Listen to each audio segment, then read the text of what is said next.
Welcome to Into Theology. I am joined by the Reverend Dr. Ian Hugh Clary, and we are about to look at book 3 of Augustine's Confessions. I almost said Calvin's Institutes. I think it was just maybe close to the tip of my tongue. Our old friend Calvin. I feel bad. I miss him. So we finished book 1 and 2. He's kind of an adolescent still. I think here he's like 16 to 18 kind of range, although it's not always perfectly according to time.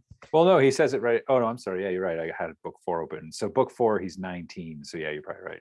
Well, he calls himself 18 in this chapter. And I believe he comes to Carthage in 370, which means he's 16 when he. Okay. So it's that time period where he's like kind of coming into him as a full adult type of thing.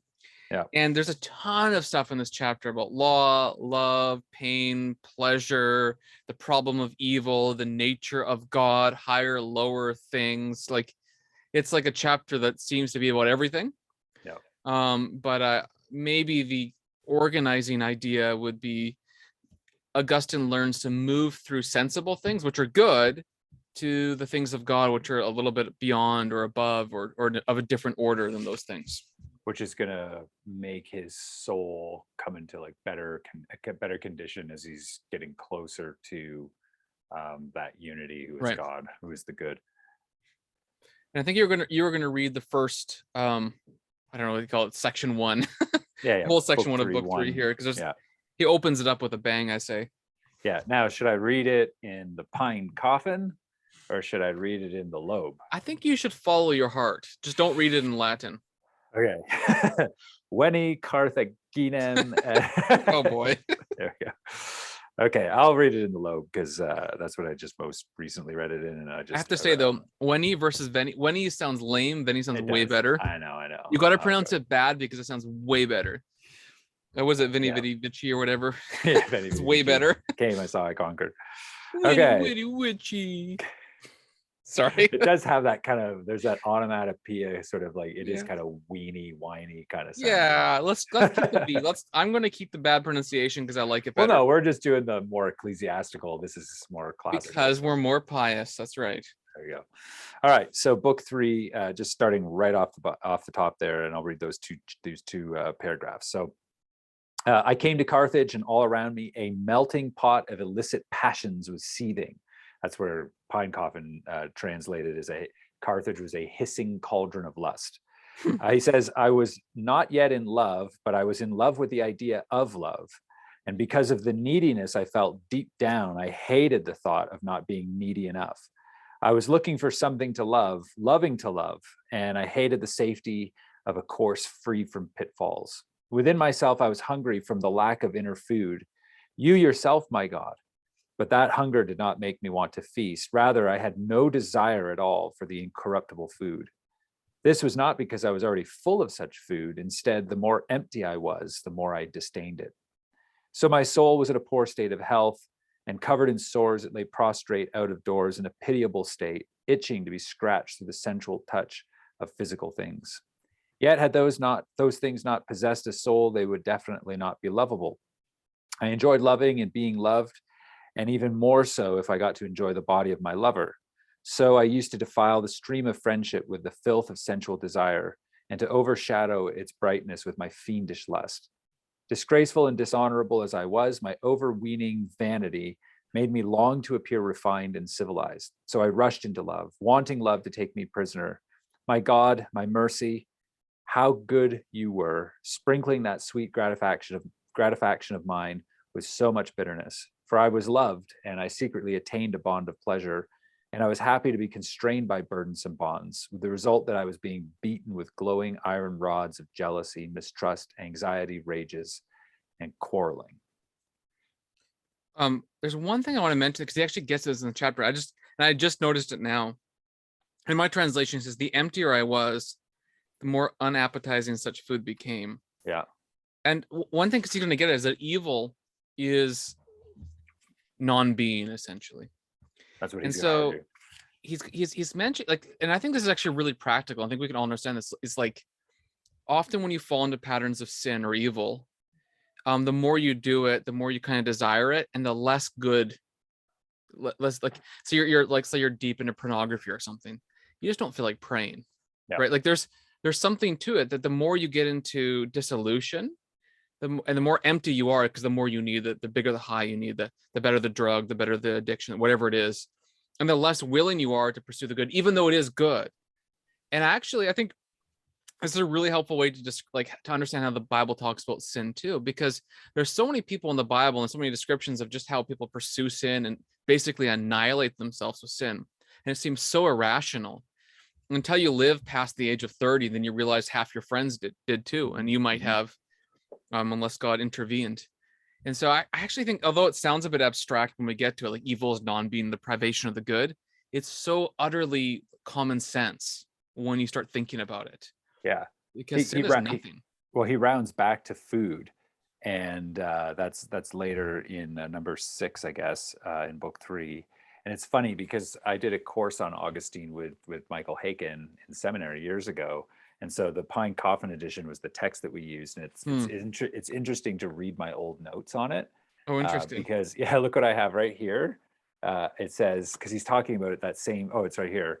That same issue. And I think Dr. Haken might have said this in his lecture, because I put in the marginalia like a Big Mac with an exclamation point, because that's kind of how it is, right? It's like, oh, because it's bad for you. It's like not real it's bad for you, right? But it's like it's feeding you. You get this craving for it. You want to eat it, and you feel like garbage afterwards, and then you go do it again, and it's that same sort of notion. And like he says, like back to my own the Loeb one here, he says, so my soul was in a poor state of health, right? So his soul has got this, and he's not, because he's not eating eating chocolate bars all day. Yeah, he's eating Big Macs and fake Chinese food or something like that. It doesn't nourish your soul. It actually besickens you. Yeah, and makes you worse and makes you further away from the good and all that you were just saying, right? Then but it's interesting. So during this time, but he's substituting it all with lust. He's looking for real love, which is God, and friendship and genuine love should be pointing to him to that. And it's not, it's just tearing him away into what he calls fiendish lust. He also, so he kind of reads already at the beginning, this sort of meta theory of the problem of evil. He reads it into his practical experience. He actually does that too, I think, with his discovery of Cicero, because in this first page, he talks about going to the games, and there's like this pleasure and pain binary, and people take joy in experiencing pain. Well, that's kind of like a Stoic doctrine. The idea of pleasure and pain as being these binaries. Not that it's not unbiblical entirely. I mean, the Bible has similar language. It's particularly Stoic in how it's expressed.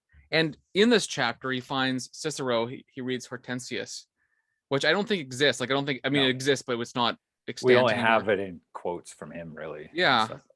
And it's actually where he kind of begins to figure out maybe pleasure and pain, but he also begins to enter into philosophy, the love of wisdom, and begins to think about knowing God in ways that go beyond the body.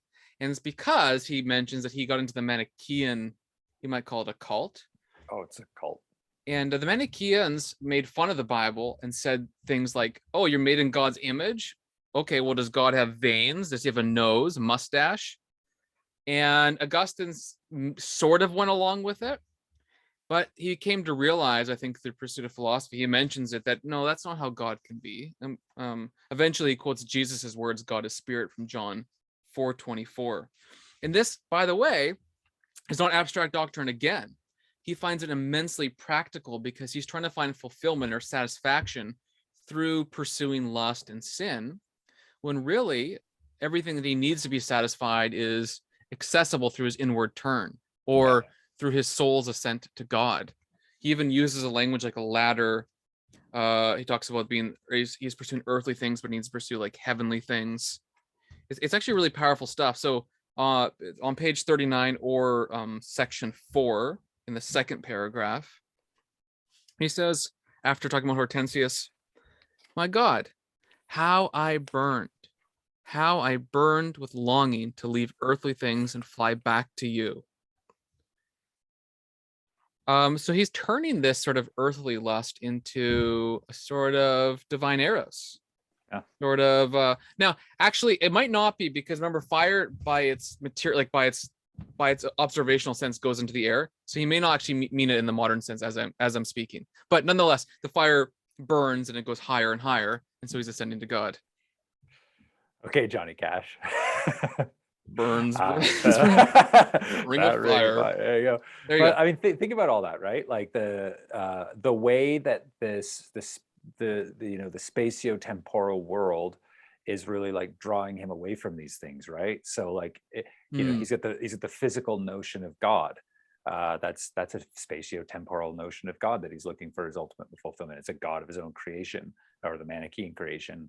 But you take it even back to like there's the lust issue where that's all very physical, whereas the true love that it should be pointing to is going to be found in God. The theater thing is interesting. Matthew Levering, I was reading him on this, and he made the interesting observation too, that like here's Augustine, who is stealing pears for no reason and having absolutely no pity. They're laughing, even though they stole somebody else's property. And he has no pity for the people that he's abusing, the women that he's sleeping with, especially then he's got the concubine that he'll eventually have a child with.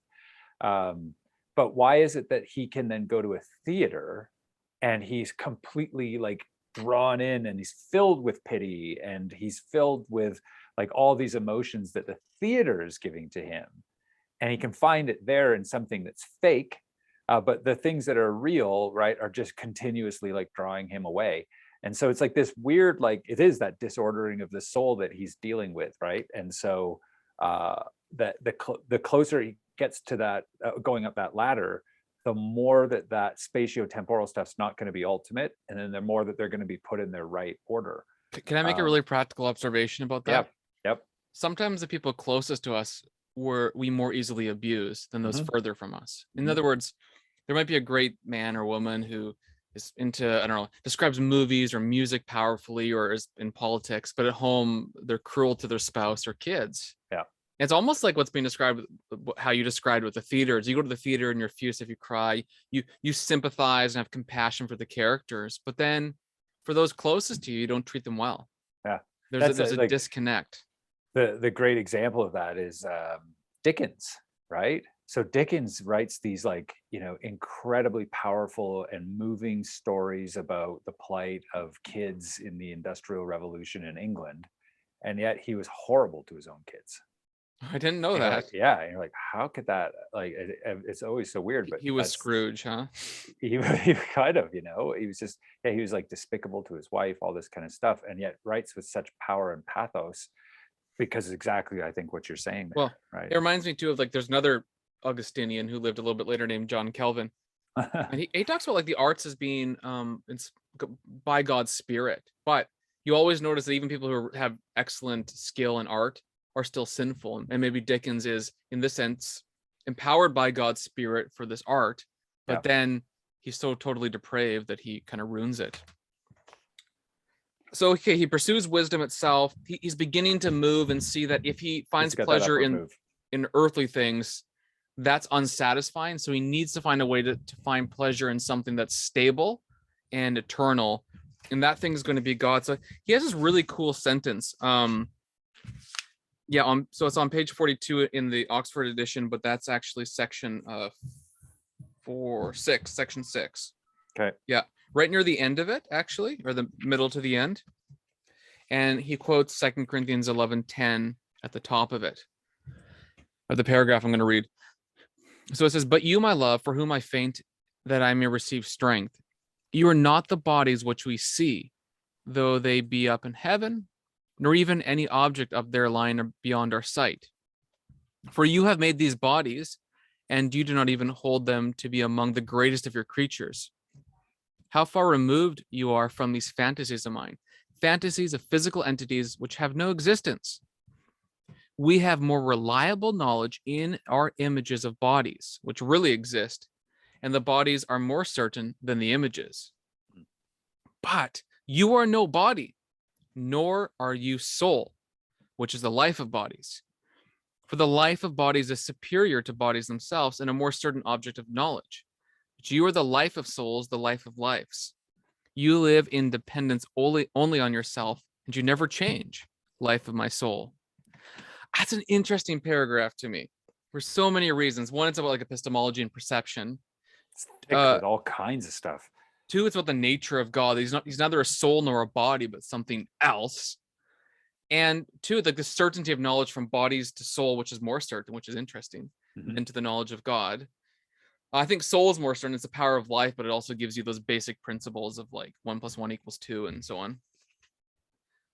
God's he's not dependent on anything else. So there's the doctrine of aseity right there. He never changes, so he's immutable. Yep. So he's also spirit, of course, and no body, and you could imply simplicity from this a little bit, at least. So he ends up kind of discovering and that he there's creator-creature distinction too. You creator-creature created them distinction. and do not consider them your greatest creations. Yep. There's just so much there that he, in contrast with the Manichaean myths, which he's not making fun of, but he's kind of making fun of himself almost. Like he's like, oh, I actually believe some of these lower on the page. And he's like, he kind of is embarrassed by it, but he believed in these weird things like spirit fruit and all sorts of stuff. And even their criticism of the Bible. And then I find that, so if you go to the first sentence of section 7, he goes even deeper. So he must be reading, either he got this from Cicero, or what he's doing is he's using what he learned later and then imputing it back to give words to what he was feeling. Because he says, I was unaware of the existence of another reality, that which truly is. And it was as some sharp intelligence were persuading me to consent to the stupid deceivers when they asked me, where does evil come from, and so on. So what's the other reality? Well, that's the intelligibles. It's Plato's cave, right? Now, he would say it's God. It's not, he's not a Platonist in the most direct sense, but he would think it's God and all the things of God. In fact, I don't know if it's in this book, but Augustine affirms that in God are the forms, justice, truth, love, and so on. They're not just out there somewhere, but they're the deepest reality. And you access them through your soul, the life of your body. And then he gets into the problem of evil, and he solves it here. And so he says, evil has no existence except as a privation of good. And he's saying this in contrast to the Manichaees, who you love. Hey, you remember VeggieTales, by the way? Barbara I do remember VeggieTales. Well, whenever I hear Manichae, I think of like Barbara Manichae. So it's like the Manichaees, they are the one for me. But then they are living fruit that are Christians. So they got this like spark of the divine in them. So there you go. There you go. That's all. Whenever I hear the Manichaees, that's what I think of. I think is now for the rest of my life, whenever I hear about VeggieTales, that's the first thing I'm gonna think of now. I know, it's so funny. He never realized, and he quotes John 4:24. He didn't realize that God was spirit. Quotes John 4:24. So I think it's just fascinating. And now some people might hear this and think, okay, well, Augustine is just a Platonist. He doesn't like the body, which is totally false. No. It's amazing how throughout the whole book, creation language is just rife right through it. You just see it over and over again, and it's both as it's wanting to put it in its right place, really. He talks about the Manichaees, how they made him kind of look at the earthly things, but he says they're beautiful because God made them beautiful. Yeah. And when Augustine uses the word beautiful, it's not like us. It's like it attracts you, it draws you to God, who is beauty. And so beauty is like a transcendental. It's like a transcendental, in the ancient world, yeah. Truth, goodness, and beauty, right? He actually calls God like my beauty or something in this somewhere in here, anyways. So no, it's not that he's against the body or against created things. It's just that he understands that we're the union of body and soul, and that to know God, we have to know him with what makes sense to know him. So we see created signs with our eyes, and therefore you can use them. He uses them all in illustrations, all the things. But truthfully, like prayer, for example, is through your spirit, through your mind, your nous.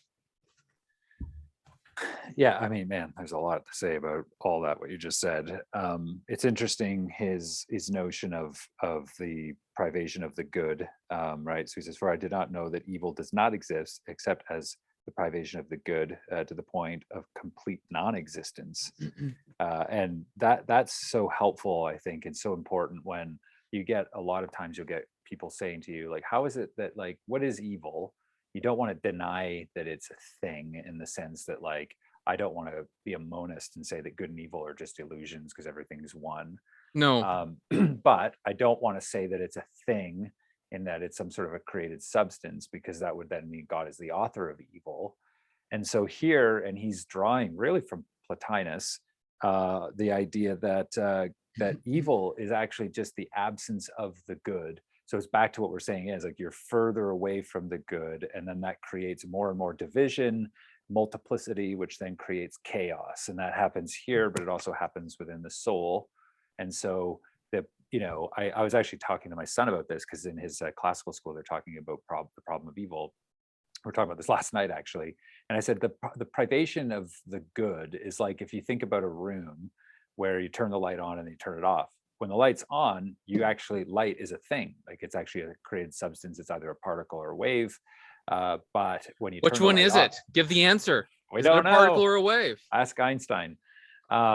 So we know it's both. But anyway, that's not the point. But it's a created thing. Whereas when you turn the light off, there's just an absence of that light, that substance, and so it's dark, and that likewise creates a kind of, which is a good analogy to what he described earlier. It's like the more you sin, the more unsatisfied you are. It's like this. Yeah, but the more you're groping, the more that it's like it's a chaos because it's dark. So hence again, then there's biblical imagery to that, when like you get the depiction of God as pure light, and how sin is darkness, right? And so the absence of the presence of God. So it makes total sense both philosophically, and theologically, and biblically, right? Well, even just like, Genesis 1:31, everything God created was very good.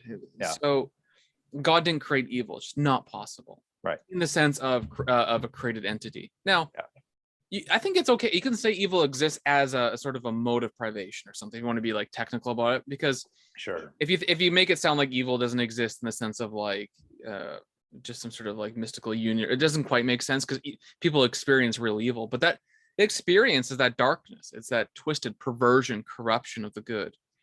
I also think, I mean, just by implication, this tells you also why I think hell is so scary, in my opinion.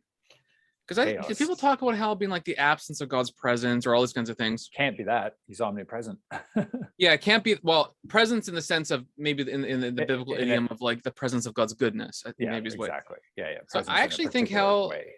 I mean, there's a sense in which hell has to be like this pursuit of like complete unsatisfaction over and over. Like there's no good. There's no light at the end of the tunnel. You're walking down a dark tunnel, and it just doesn't end. I mean, I'm not being literal, of course, right? I'm just kind of giving metaphors. So it's like there's a never-ending, no hope, completely unsatisfied, turning against yourself over and over and over again with no end.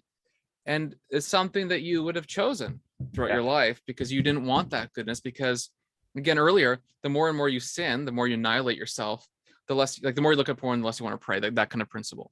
It's so practical. Everyone sees it. We all know it. Yeah, I mean, think about it. It's in pop culture, right? Like that. I don't know if you remember that episode of The Simpsons, where Homer Simpson goes to hell, and then like. I just read the Bible. I don't watch secular media. I'm sorry. But remember, like he's getting fatter and fatter, and they just keep the donut machine. Yeah, I just remember throwing the donuts down his throat. And he's like, more. But actually, the episode he eats more, and then he eats hell out of all of his donuts. But that must have brought him some level of despair because he couldn't finish the donut. He was never satiated. We saved the metaphor. We saved the illustration. I think of I can't remember the song "I Can't Get No Satisfaction," even like all that kind of stuff. Like there's so much to it, and I actually think it's good because it gives you, because the Bible is like, it says so much about the afterlife, about heaven in particular, only a little about hell, but it's always bad. But I think if you understand the nature of sin, it gives some clarity of how bad it is. It gives you some words to describe it. And I think I don't like to say more than the Bible says explicitly, but I think it gives you at least some words to describe how sin is and what hell must be like, because that's where sin will be. Yeah, no, absolutely. What other things? So, I mean, good grief, there's so much stuff. Like there's something, maybe five. Can I just read like five for a second? I'm going to do it in the Pine Coffin. He said, so I made up my mind to examine the Holy Scriptures and see what kind of books they were. I discovered something that was at once beyond the understanding of the proud and hidden from the eyes of children. Its gate was humble, but the heights it reached were sublime. I was enfolded in mysteries, and I was not the kind of man to enter into it or bow my head to follow where it led. But these were not the feelings I had when I first read the Scriptures.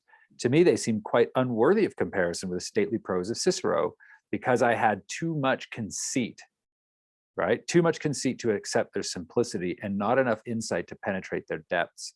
It is surely true that as the child grows, these books grow with him. But I was too proud to call myself a child. I was inflated with self-esteem, which made me think myself a great man.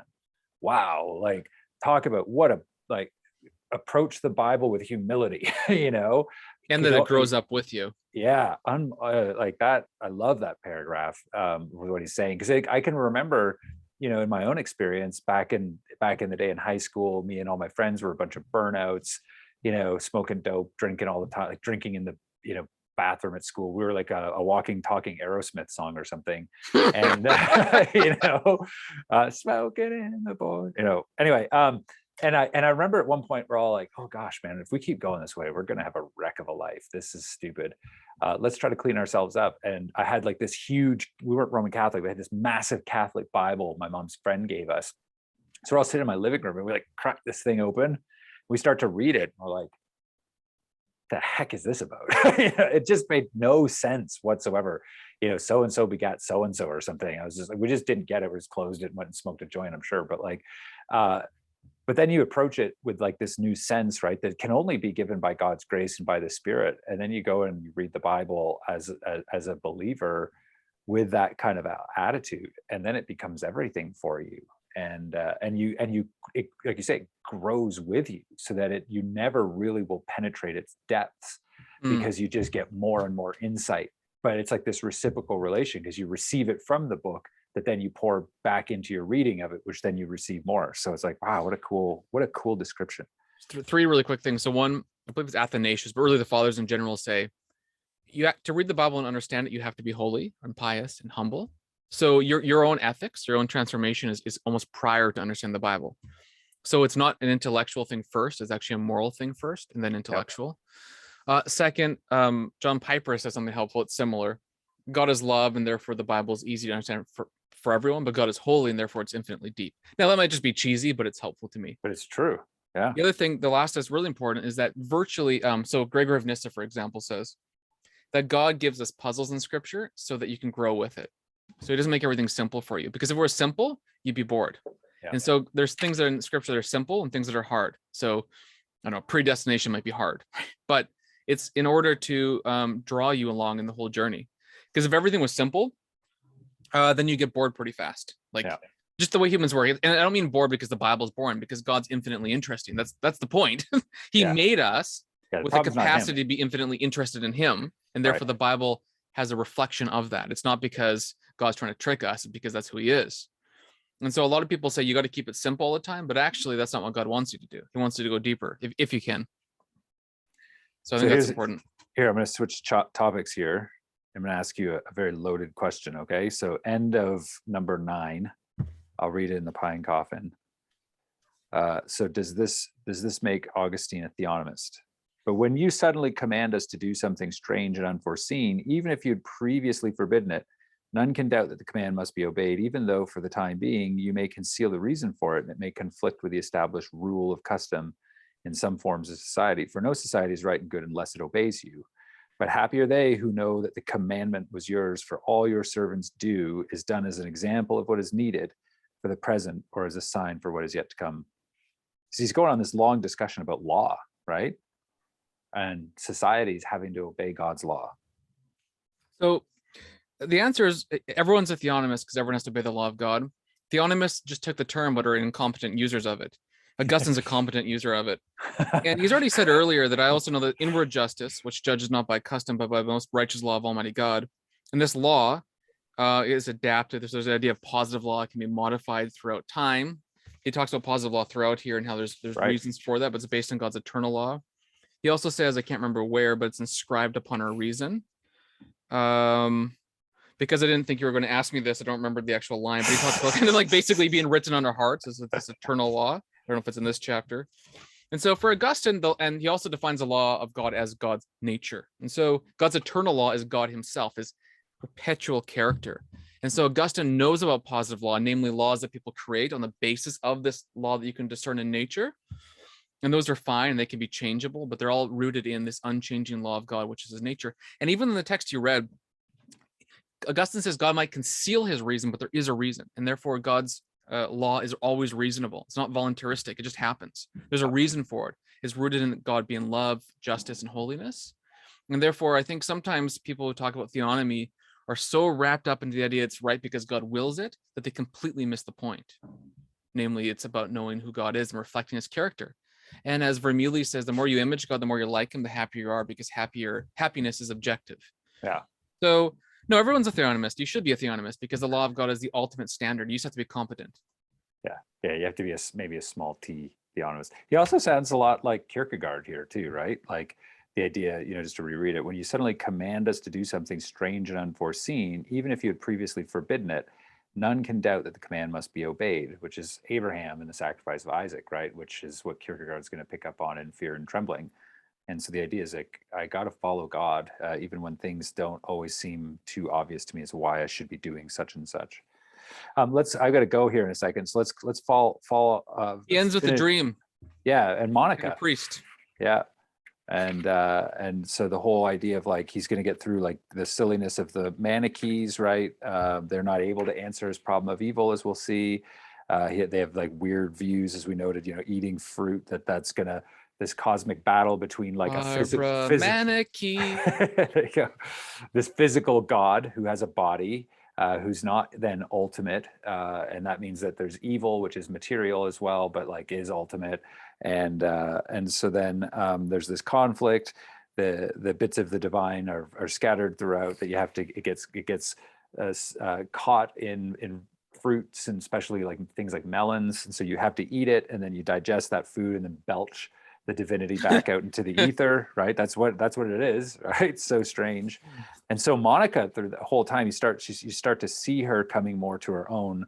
She's had like these issues with things, ambitions and all that kind of stuff. And now she's like starting to care more for his soul, right? So at the beginning of 11, but you sent down your help from above and rescued my soul from the depths of darkness, because my mother, your faithful servant, wept to you for me. And then next paragraph, or next sentence, for in her faith and in the spirit which she had from you, she looked on me as dead.